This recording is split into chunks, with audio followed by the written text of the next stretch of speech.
Salut à tous les amis, j'espère que vous allez bien. Alors aujourd'hui on se retrouve pour une nouvelle vidéo méca sur le bon vieux tracteur. Donc rappelez-vous, la dernière fois on a eu une multitude de galères sur le système de refroidissement. Depuis, le système de refroidissement fonctionne impeccable, donc on va pouvoir passer à la suite. La suite c'est quoi? C'est l'entretien du moulin et de la transmission. Donc là aujourd'hui dans cette vidéo, on va faire vidange, nettoyage moteur, additif dans le bloc. On va faire la même chose pour la boîte de vitesse, les réducteurs arrière et le pont arrière. À l'avant, il n'y a absolument rien puisqu'il n'y a pas de motricité à l'avant. Dans le prochain épisode, on regardera le réglage des culbuteurs. On fera également l'entretien des outils, donc transmission des outils, affûtage des outils. Et on s'occupera de la partie hydraulique du tracteur. Aujourd'hui, on s'occupe partie fluide, moteur, transmission, pont. Donc les amis, c'est parti. Comme pour l'appel, etc., qu'est-ce que je vais utiliser? Je vais faire un nettoyage du moteur avec du Mecaron Engine Flush, que j'ai toujours mon bidon cassé qui traîne. Donc du coup, on va laisser tourner 10 minutes au ralenti pour vraiment nettoyer les internes du moteur. Parce qu'à mon avis, le pauvre pépère, il doit être bien dégueulasse depuis ses 60 ans de travaux. Ensuite, on va lui remettre de l'huile neuve, donc de la 1040. Et je vais ajouter également du MCR. Donc ça, c'est un additif anti-friction. D'une, ça évitera qu'il s'use. De deux, ça permettra qu'il consomme moins quand je tombe à pelouse.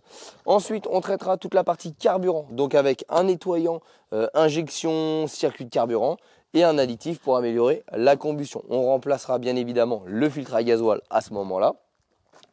Et puis pour les ponts, simple vidange, remplissage, parce que l'huile, elle est pourrave de chez pourrave.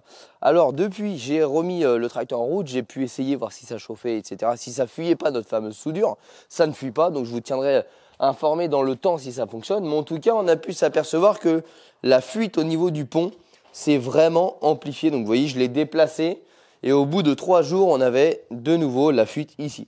Alors, on peut voir que l'huile, elle est bien pourrave, hein. Vous voyez, ça fait une huile vraiment blanchâtre. Qu'est-ce que c'est que ce blanc? Il n'y a pas 50 solutions, c'est soit de la céramique, j'y crois pas une seule seconde, soit de l'humidité. Et donc l'huile se transforme en mayonnaise. Étant donné l'âge du tracteur, j'ai aucun doute que c'est de l'humidité qu'il y a dedans. Donc en fait, de l'humidité, ça comporte de l'eau avec de l'huile, ça fait du blanc comme ça, ce qu'on appelle la mayonnaise quand on a un moteur qui a un joint de culasse. Donc dans un premier temps, je vais vidanger tout ça pour virer cette huile et remettre de l'huile neuve. Mais ça ne va pas résoudre mon problème de fuite.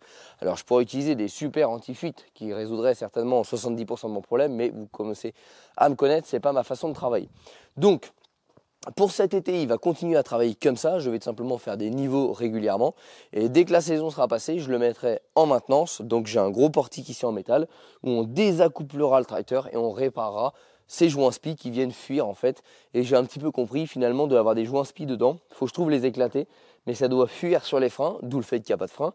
Et là, la fuite que vous voyez, ça sort par les plaques de réglage de frein. Donc en fait, on a de l'huile plein les freins, c'est pour ça que ça ne freine pas. Donc voilà, si j'ai le temps cet été, pourquoi pas, mais sinon ça sera fait certainement l'hiver prochain. Donc les amis, c'est parti. Je sors ma petite RTA, je regarde le niveau d'huile, enfin la quantité d'huile qu'il faut pour le tracteur et je lui ajoute 10% d'engine flush avant de le faire tourner 10 minutes pour nettoyer tout ça. Alors là, pour information, il avait de la multigrade 1030. Moi, je trouve que c'est vraiment fluide et en plus, c'est des huiles qui sont vraiment très récentes. Enfin, très récentes, non, mais utilisées sur les véhicules agricoles récents. Je suis plutôt partant pour lui mettre une 1040, j'en ai en stock. Et là, on voit relevage hydraulique 1030, donc ça, j'en ai. Donc, je pourrais le faire dans la prochaine vidéo. Donc, nous, on va juste remplacer de la 1030 à la 2040 par de la 1040. Le grade à chaud est préservé et on aura quelque chose de pas mal. En quantité, on a 9 litres dans le moteur. On a 10 litres d'eau. Alors, il y a de l'huile dans le filtre à air. Je ne vous ai pas dit, on va s'en occuper également. C'est les vieux filtres. En fait, c'était des filtrations par huile. Vous allez voir, je vais tout vous expliquer pendant la vidéo. On a 14 litres dans la transmission. Donc là, j'espère que je vais en avoir assez. Et on a 2 litres par réducteur de roue. Donc ça fait 14, ça fait 18 litres d'huile de transmission qu'il va falloir qu'on change aujourd'hui. Donc là, je rappelle, sur notre boutique officielle où on recense les meilleurs produits qu'on a testés en termes de mécanique, vous avez le Engine Flush ou le M-Flush. C'est exactement le même résultat, mais il y en a un qui s'utilise en roulant et l'autre qui s'utilise au ralenti. Celui-ci, en l'occurrence, c'est uniquement au ralenti. Donc n'allez pas rouler avec, sinon vous allez tellement dégrader l'huile que là, vous allez flinguer votre moteur. Voilà, c'est à l'ancienne, c'est un petit truc qu'on dévisse. Hop. Tac. Alors l'huile, on peut voir qu'elle est... Bon, elle est noire, mais elle n'est pas non plus hyper dégueulasse comme on a pu le voir sur la pelle.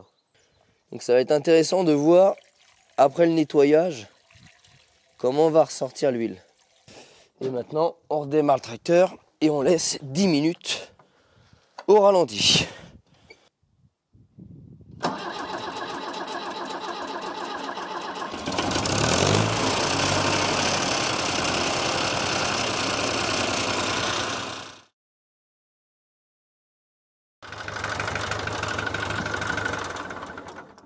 Voilà, donc là on a passé nos 10 minutes au ralenti. Maintenant on laisse l'huile tranquillement redescendre et on va préparer la vidange du carter.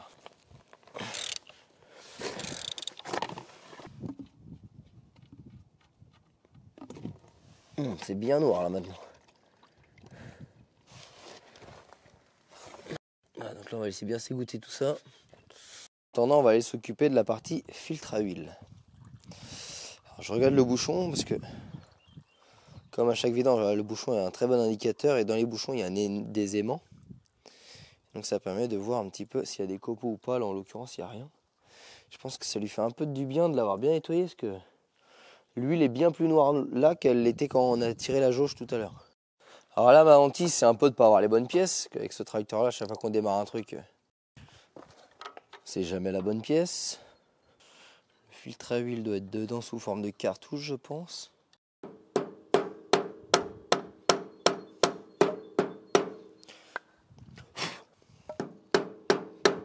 Bon. Alors si vraiment c'est ce truc là, ça se voit que ça a été changé récemment. Ok.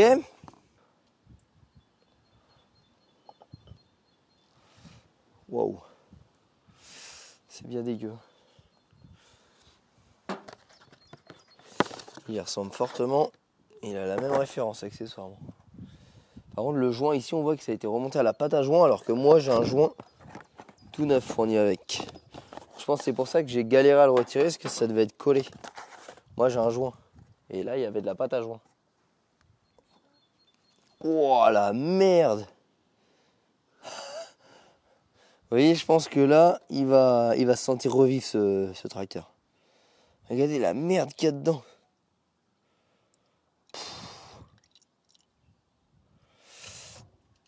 Après, chacun fait comme il veut. Hein. J'entends toujours pareil qui disent ouais, les additifs, moi ceci, cela, ouais, les nettoyages, ça sert à rien. Bah, là, quand on est dans ce cas de figure-là, moi je suis pas de votre avis. Hein. C'est quand même bien dégueu. Voilà. La succulente huile transparente. J'ai avalé un truc, ça a bouché la seringue, allez. Pour vous dire qu'il y a de la merde dedans.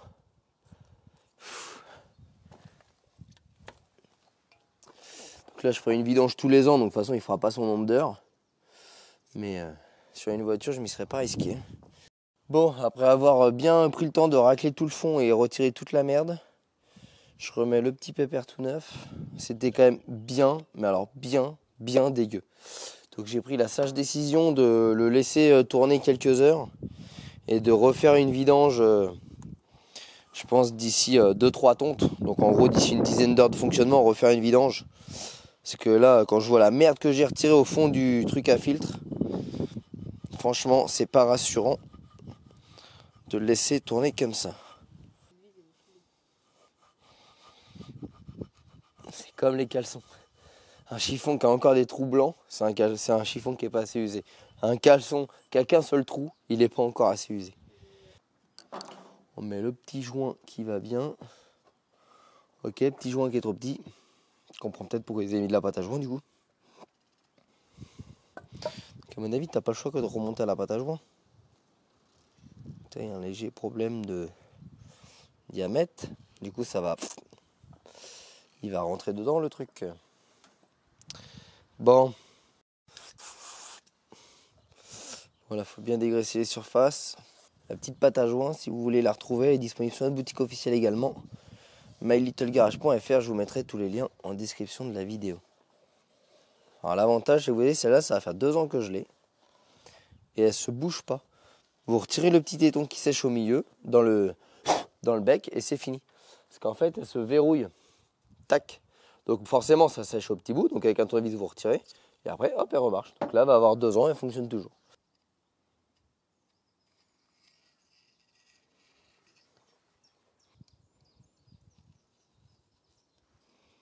Voilà, je le forme comme un petit joint torique. Hop.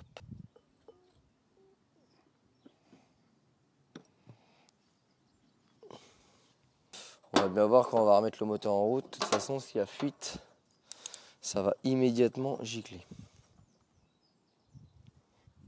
Des fois, c'est des bouchons avec des filetages qu'on appelle étanches. Donc, plus on va serrer, plus les filets vont être étanches.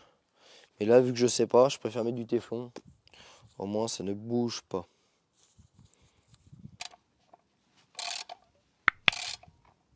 Voilà. Pour ce qui est du moteur, c'est bon.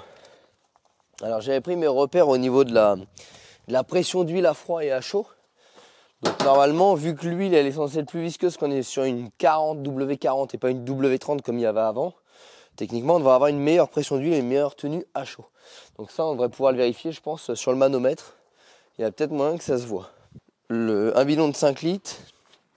Ensuite, je mets l'additif anti-friction, le MCR. Donc, je vais lui mettre 2 fois 250 ml. Puisqu'on a 9 litres d'huile. Et que je vais le doser aux alentours de 6%.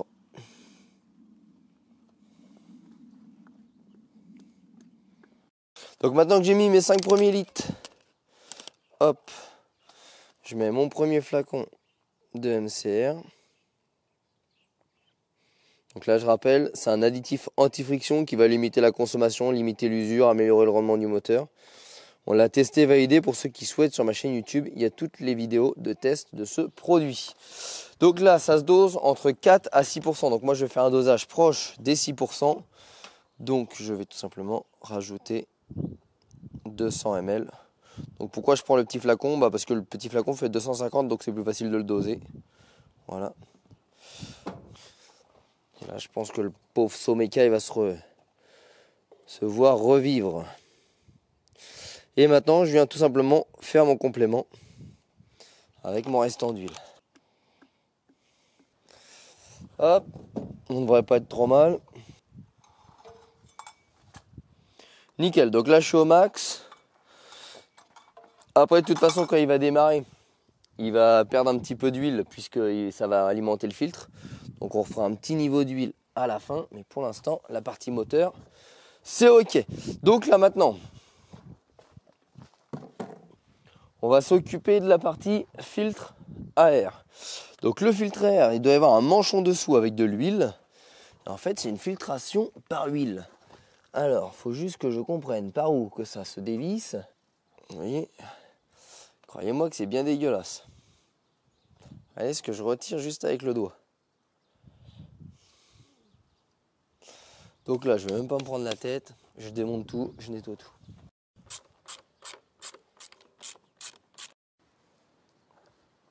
Alors ça, je pense que c'est pareil. On va avoir la petite Kinder Surprise, à mon avis. Je sais pas quand ça a été démonté la dernière fois, mais... Voilà. Allez, on va faire une petite inspection. À défaut de vidanger.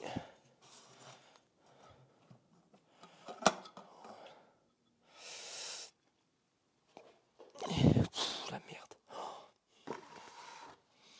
Alors, là, vous voyez l'huile qu'il y a dedans. Donc là, c'est simplement de l'huile moteur. En gros, ce qu'il faut savoir, c'est que ce qui va servir de filtre, ça va être un grillage dans de l'huile. Et en gros, l'air va devoir passer dans l'huile, remonter par le grillage ici, et les impuretés vont donc rester dans l'huile. Donc là, on devrait avoir une huile extrêmement, voilà, plein de morceaux. Ça, c'est tout à fait normal. Sauf qu'on peut voir qu'à mon avis, la dernière fois que l'huile a été changée, ça devait être le siècle passé. Parce que là, au fond, il y a à manger. Et là, pour vous expliquer, voilà. En gros, c'est un grillage, donc l'air arrive par ici, elle traverse, donc là vous voyez bien c'est compartimenté, il y a des petits trous entre les deux compartiments. Donc l'air doit rentrer par là, rentre dans l'huile, traverse les petits trous ici, remonte par le grillage, directement dans le moteur. Donc on envoie de l'air entre guillemets huilé, mais surtout propre grâce à l'huile.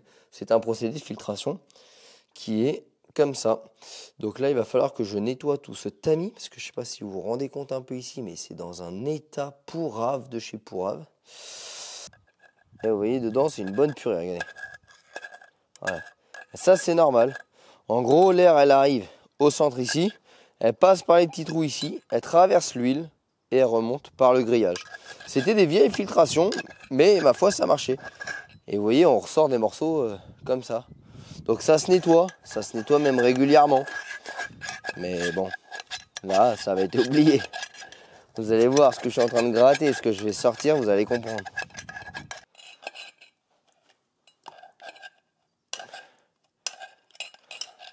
Alors eux, ils conseillent à l'époque, ils nettoyaient ça avec du gasoil. Gasoil, fioul, etc. Bon, maintenant, avec un bon nettoyant ça le fait très bien. Donc là.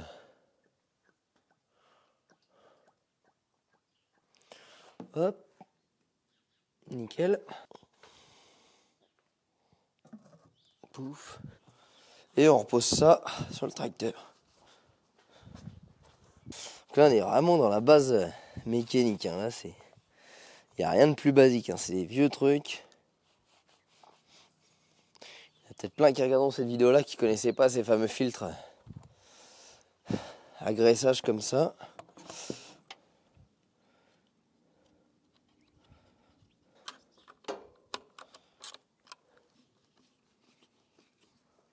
Voilà. Alors là, il me reste le petit chapeau. Je vais lui donner un petit coup de soufflette.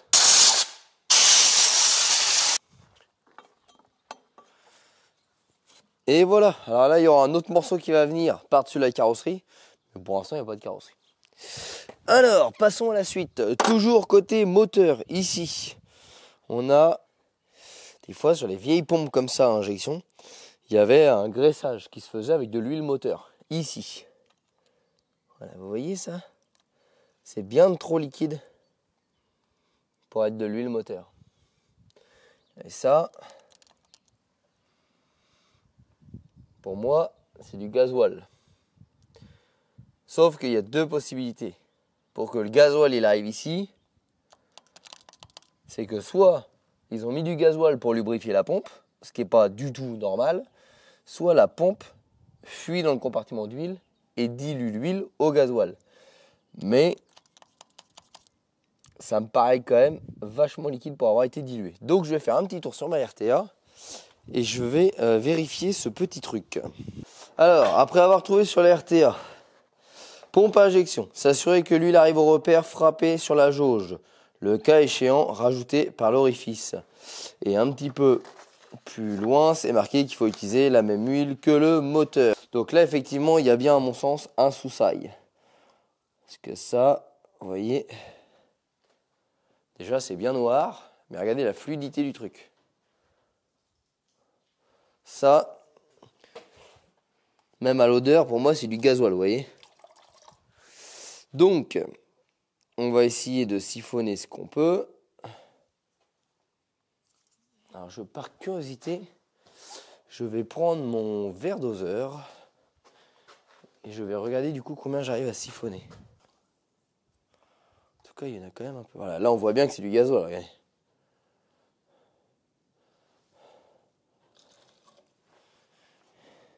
Mais il n'y a absolument pas l'ombre d'une trace d'huile. C'est ça qui m'inquiète un peu. Bon, du coup, on a quand même retiré 200 millilitres de gasoil dedans. Alors au début, c'était très noir et après, ça avait vraiment la couleur du gasoil, donc j'ai presque aucun doute que c'est du gasoil. Et je suis quand même super partagé sur le fait qu'ils ont pu mettre de l'huile dedans à un moment, étant donné que l'huile, elle est comment? Elle est, il y aurait eu de l'huile et une fuite de gasoil interne par la pompe. Ça aurait fait un gasoil visqueux. Ça aurait jamais fait un gasoil aussi liquide que d'origine.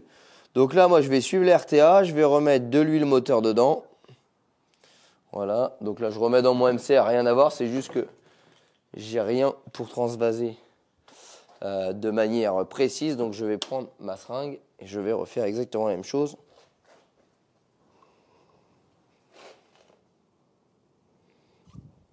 C'est quand même costaud parce qu'on peut voir que niveau entretien, c'était pas ouf. Hein.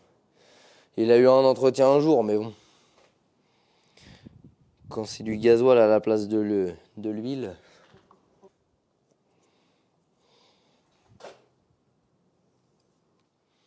Voilà, donc là je suis bien à mon repère. Hop. Donc pour ça, c'est tout bon. Alors maintenant, avant de s'attaquer à la transmission, on termine la partie carburant avec un Eco 10 000 dedans. Donc là, il y a un quart de plein. Donc du coup, je fais mon dosage de choc. Un Eco 10 000 pour 10 litres, 15 litres à peu près, 10-15 litres. Et le filtre à gasoil, je ne le changerai pas dans cette vidéo-là, puisque je vais le changer une fois que j'aurai terminé d'aspirer ce plein-là. Donc peut-être que je vous l'intégrerai dans une prochaine vidéo, peut-être que je ne l'intégrerai pas, ça dépend comment je vais tourner. Et là, c'est du C99, donc ça en fait, ça permet d'améliorer le carburant et la combustion pour moins consommer et moins encrasser le tracteur. Voilà, donc maintenant on va les laisser agir et quand on va travailler avec, ça va nettoyer toute la partie injection. Bon alors là, hop, je dévisse la boîte. Et là vous voyez, regardez sur mes doigts, la couleur de l'huile elle est blanche. Ça c'est bourré d'humidité. Allez. Bon, vous voyez là l'huile, la couleur qu'elle a. C'est trop bizarre. Et ça fait comme des paillettes dedans. Ça laisse vraiment penser à une huile où il y a eu de la maillot dedans. Je pense pas que ce soit des huiles céramiques, hein. J'ai du mal à y croire quand on voit 14 litres dans un vieux tracteur comme ça. S'il y a des agriculteurs qui connaissent s'il y a vraiment des huiles blanches, mais en tout cas moi ça me laisse vraiment penser à une huile bardée d'humidité qui laisserait du coup ce dépôt blanchâtre. Allez, deuxième tour. Donc là, ce qui est sûr, c'est que c'est bien cette huile-là qui coule par mes freins. Donc il y a bien certainement un joint spi qui communique, vous voyez ici avec les freins. On a exactement la même huile. Ça, je ne vais pas me prendre la tête, hein, de toute façon. Il y aura un sérieux démontage à faire. Alors, il y a une autre vis ici pour le pont. Et le remplissage semble être commun entre le pont et la boîte. Hop. Je ne sais pas non plus quelle quantité on va récupérer là. Normalement, ça fait aussi partie des 14 litres. Alors, le temps que ça s'égoutte, ici, on a la vis donc de niveau. Donc, en gros, ça, c'est un niveau qui se fait par débordement. Donc, hop. Voilà. Et on a la vis de remplissage qui est juste ici, à côté du levier de vitesse. Nickel. Donc là, maintenant, je remplis ma boîte de vitesse. 75-90. Je viens injecter en même temps mon MCR. Donc là, j'y mets presque 1 litre au complet.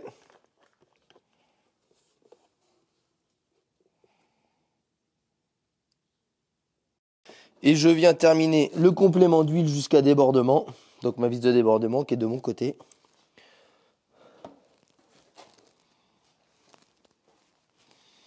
La vis de débordement se fait ici. Donc il y va 14 litres. Donc normalement, une fois que j'aurai terminé ce bidon-là, je serai à 15 litres. Et ce qui... Voilà, on voit, l'huile elle arrive. Et si j'en remets, hop, ça déborde. Hop, voilà. Donc effectivement, on a bien mis nos 14 litres comme le recommande le constructeur. Donc pour la partie boîte de vitesse, c'est terminé. On resserre les vis et on s'occupe à partie réducteur arrière.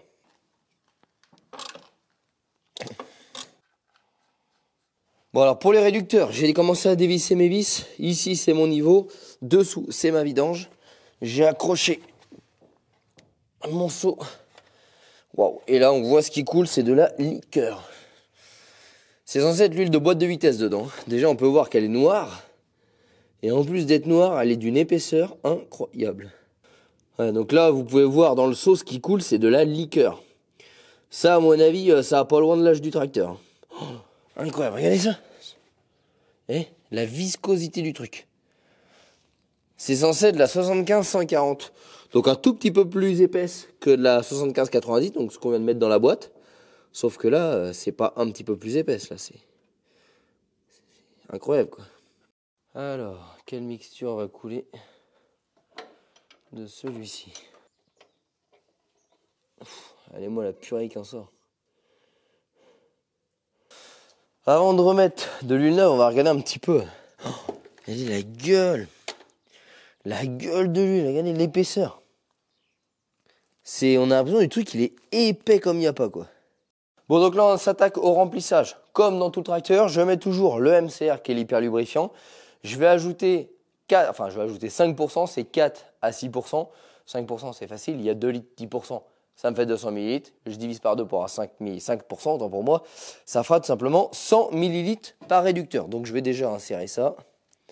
Comme ça, ce sera bon de ce côté-là. Là, je pense que le tracteur, il devrait avoir une autre vie. Alors, 100 ml.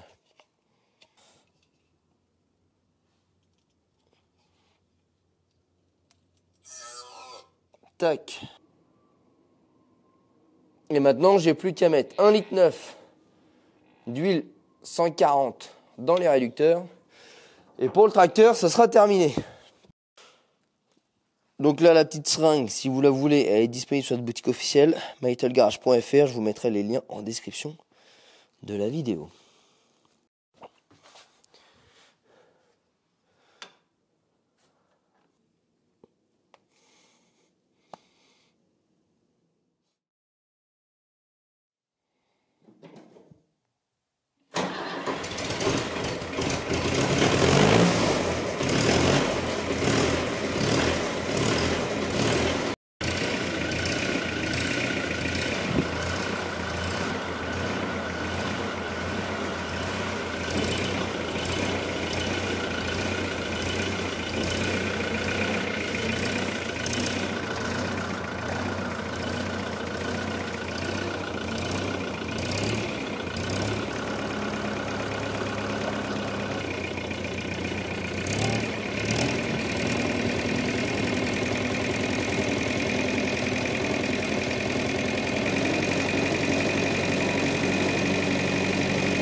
Bon bah écoutez les amis, maintenant qu'on a terminé la révision, on s'entend mieux comme ça. Qu'on lui a mis un radiateur qui normalement ne chauffe plus, qui a été réparé, qu'on lui a changé son goudron moteur par de l'huile, qu'on lui a changé sa mayonnaise de boîte par de l'huile, qu'on lui a changé sa liqueur d'huile par de l'huile au niveau des réducteurs. On va maintenant le mettre en service. Donc là je pars pour 1h30, 2 heures de tonte pour déjà voir si tout fonctionne correctement au niveau de la température et voir si je ressens quelque chose au bruit, etc. du tracteur. Donc les amis, on vous fait 2-3 petites images et on se retrouve d'ici 2 heures de fonctionnement pour faire le bilan et clôturer cette vidéo. Allez, à tout de suite.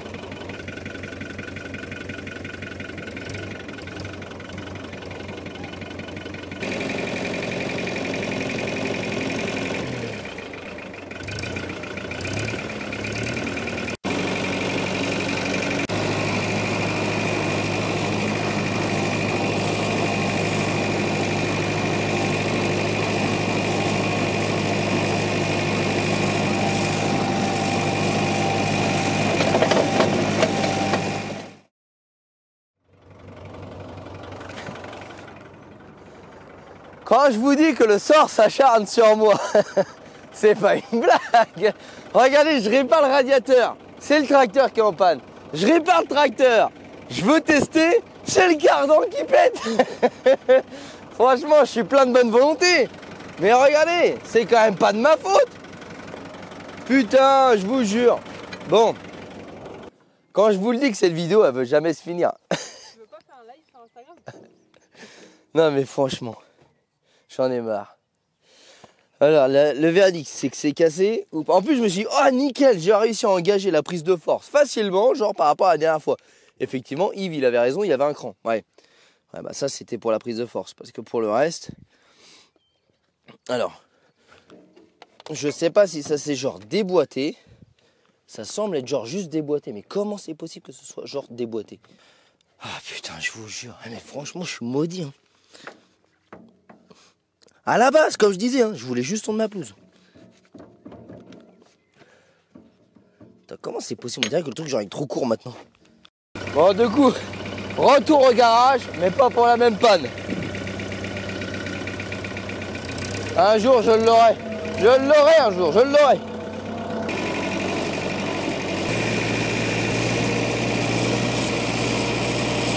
Bon, en fait, j'ai relativement vite trouvé le problème. Ici, on a un cardan, vous voyez, qui s'allonge. Donc, qui a été coupé, certainement bricolé ici pour gagner un peu en longueur. Et le problème, c'est que vu que c'est rouillé, Et ben en fait il s'est durci, ce qui fait que quand j'ai descendu, plutôt que de coulisser ici, il est sorti au niveau de la bague. Donc là je suis en train d'essayer de le rehuiler avec du WD-40 pour enfin pouvoir espérer tondre. Et si je lui redonne de la facilité à bouger, voilà, comme ça, il devrait plus bloquer là-haut. Là, normalement, ça devrait être bon. Alors, en fait, il est censé rester bloqué, mais il se verrouille pas. Et je pense que c'est aussi ça le problème. On va essayer de le mettre au max. Et cette fois-ci, on devrait pouvoir reprendre ce qu'on avait essayé de commencer dès le début. Tester ce tracteur. On prend les mêmes et on recommence.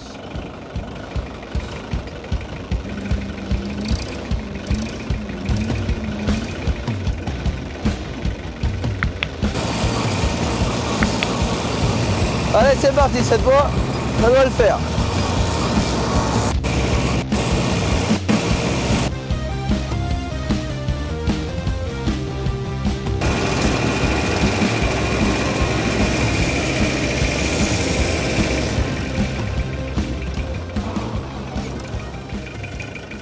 Ouais bien les amis, ça y est, ça va faire 2 bonnes heures que je travaille avec le tracteur. On arrive en fin de journée, vous avez pu voir, j'ai commencé à tondre le près là. J'ai pu terminer le près que j'avais commencé. Et les nouvelles sont plutôt bonnes. Là on voit, je suis au régime ralenti. Vous pouvez constater que je suis toujours au vert au niveau de ma pression d'huile. Alors que la dernière fois, j'étais déjà dans le rouge au bout d'une heure et demie. Donc ça c'est plutôt une bonne nouvelle, ça veut dire qu'effectivement le problème est résolu. C'était bien la surchauffe qui a entraîné un problème de pression d'huile. Mais, parce que forcément il y a un mais, je m'aperçois que le tracteur oscille entre la température verte et blanche. Blanche c'est pas assez chaud, vert c'est idéal et rouge c'est trop chaud. L'autre fois j'étais entre le vert et le rouge, il y avait un problème. Maintenant je suis entre le blanc et le vert, ça refroidit même trop. Donc à mon avis j'ai comme un sérieux pressentiment que soit le CalorSta marche plus, soit il n'existe plus. Donc dans une prochaine vidéo, on va venir réparer, du moins changer, ce CalorSta. Au niveau comportement moteur, le moteur est tellement bruyant qu'il n'y a absolument aucun changement avec ce qu'on a fait. La boîte pareil, aucun ressenti, sauf, regardez l'échappement. On n'a plus une seule fumée, regardez, même si j'accélère.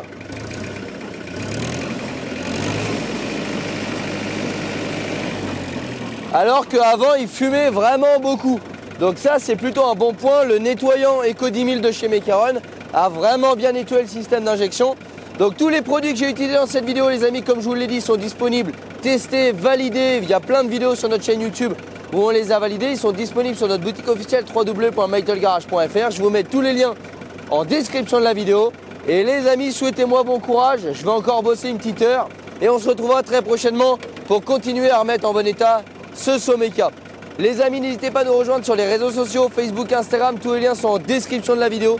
Et bien évidemment, si les vidéos Meca te plaisent, n'hésite pas à nous rejoindre sur la chaîne YouTube en t'abonnant et en mettant la petite cloche. Allez les amis, à très bientôt, moi je repars, ciao.